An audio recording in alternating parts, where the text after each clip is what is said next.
بسم الله الرحمن الرحيم. ليس البر أن تولوا وجوهكم قبل المشرق والمغرب ولكن البر من آمن بالله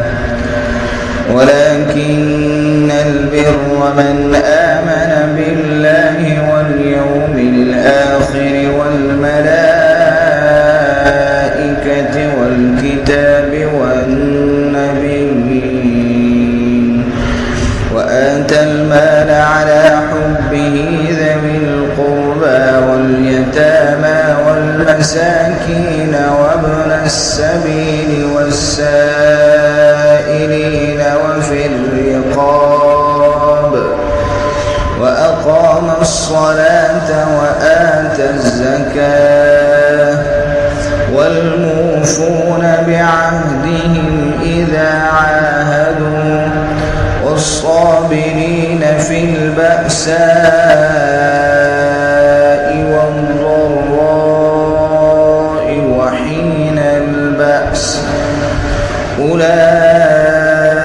الذين صدقوا وأولئك هم المتقون.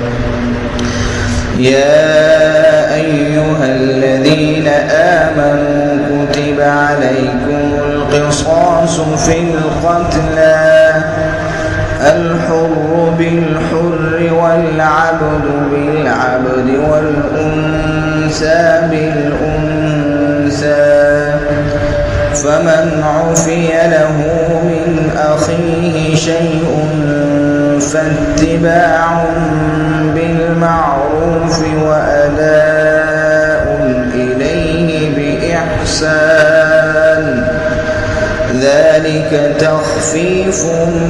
من ربكم ورحمة فمن اعتدى بعد ذلك فله عذاب أليم. ولكم في القصاص حياة يا أولي الألباب لعلكم تتقون. كتب عليكم إذا حضر أحدكم الموت إن ترك خيرا الوصية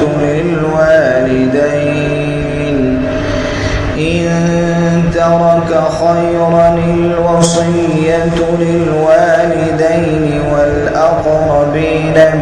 بالمعروف حقا على المتقين. فمن بدله بعدما سمعه فإنما إثمه على الذين يبدلونه إن الله سميع عليم. فمن خاف من موص جنفا أو إثما فأصلح بينهم فلا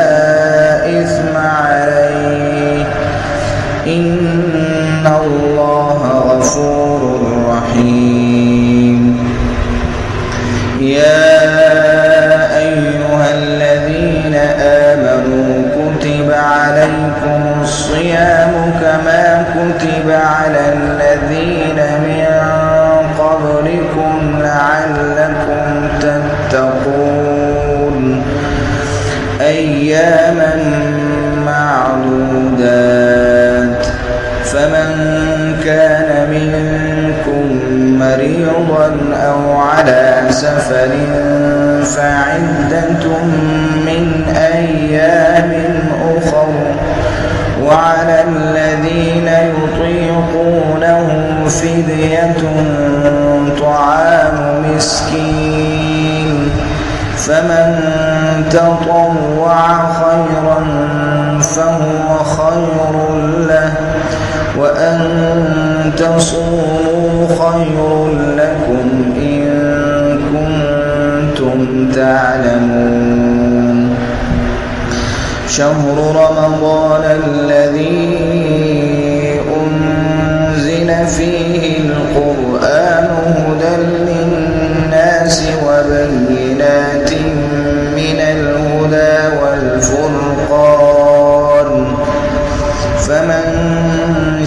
شهد منكم الشهر فليصم ومن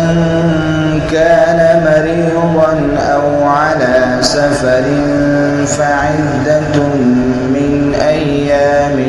أخر يريد الله بكم اليسر ولا يريد بكم العسر ولتكملوا العدة ولتكبروا الله على ما هداكم ولعلكم تشكرون. وإذا سألك عبادي عني فإني قريب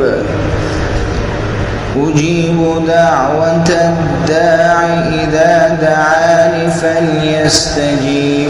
لي وليؤمنوا بي لعلهم يرشدون. أحل لكم ليلة الصيام الرفث إلى نسائكم هن لباس لكم وأنتم لباس لهم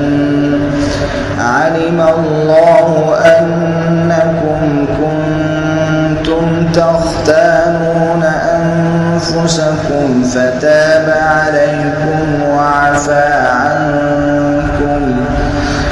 فالآن باشروهن وابتغوا ما كتب الله لكم وكلوا واشربوا حتى يتبين لكم الخيط الأبيض من الخيط الأسود من الفجر ثم أتموا الصيام إلى الليل ولا تباشروهن وأنتم عاكفون في المساجد تلك حدود الله فلا تقربوها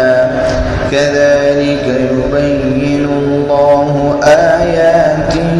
للناس لعلهم يتقون. ولا تأكلوا أموالكم بينكم بالباطل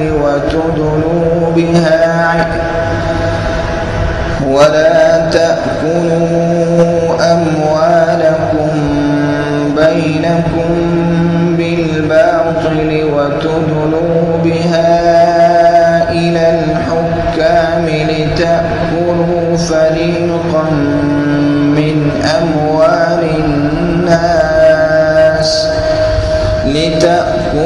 فريقا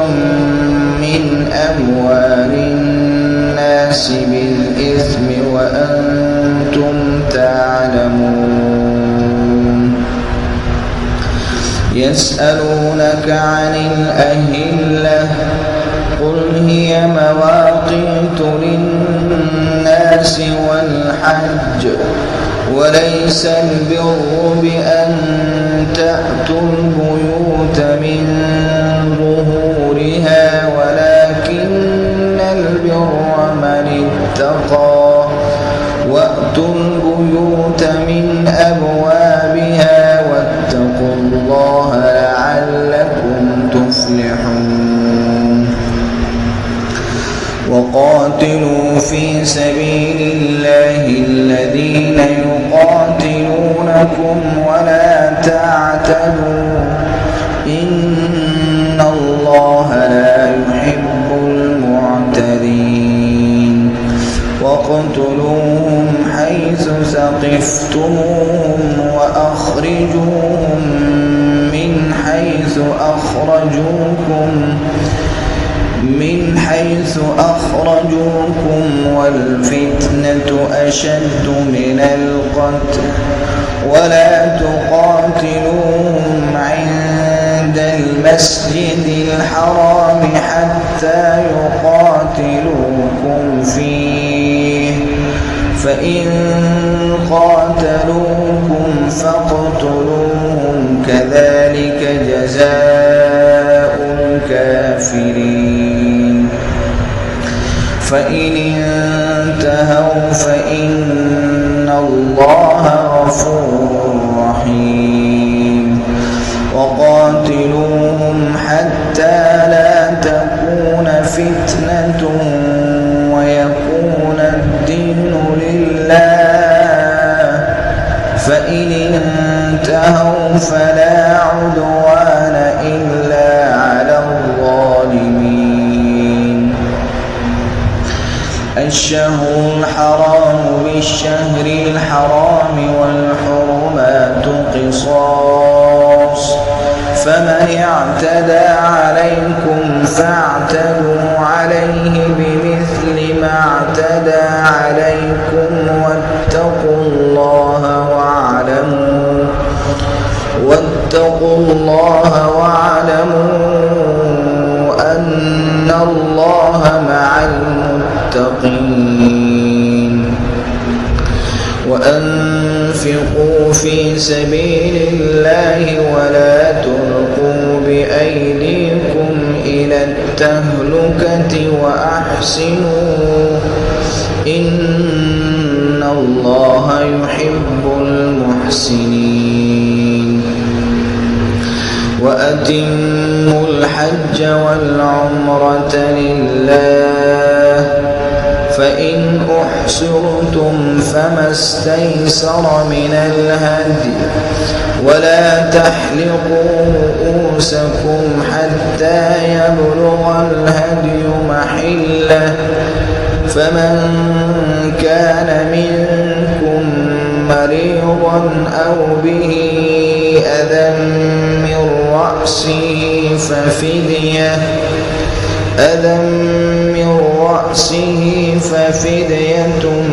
من صيام أو صدقة أو نسك فإذا أمنتم فمن تمتع بالعمرة إلى الحج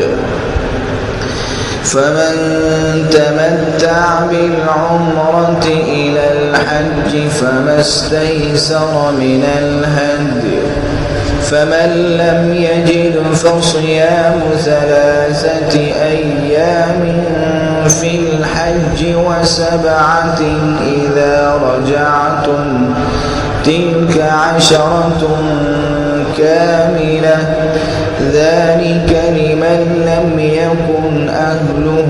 حاضر المسجد الحرام واتقوا الله واعلموا أن الله شديد العقاب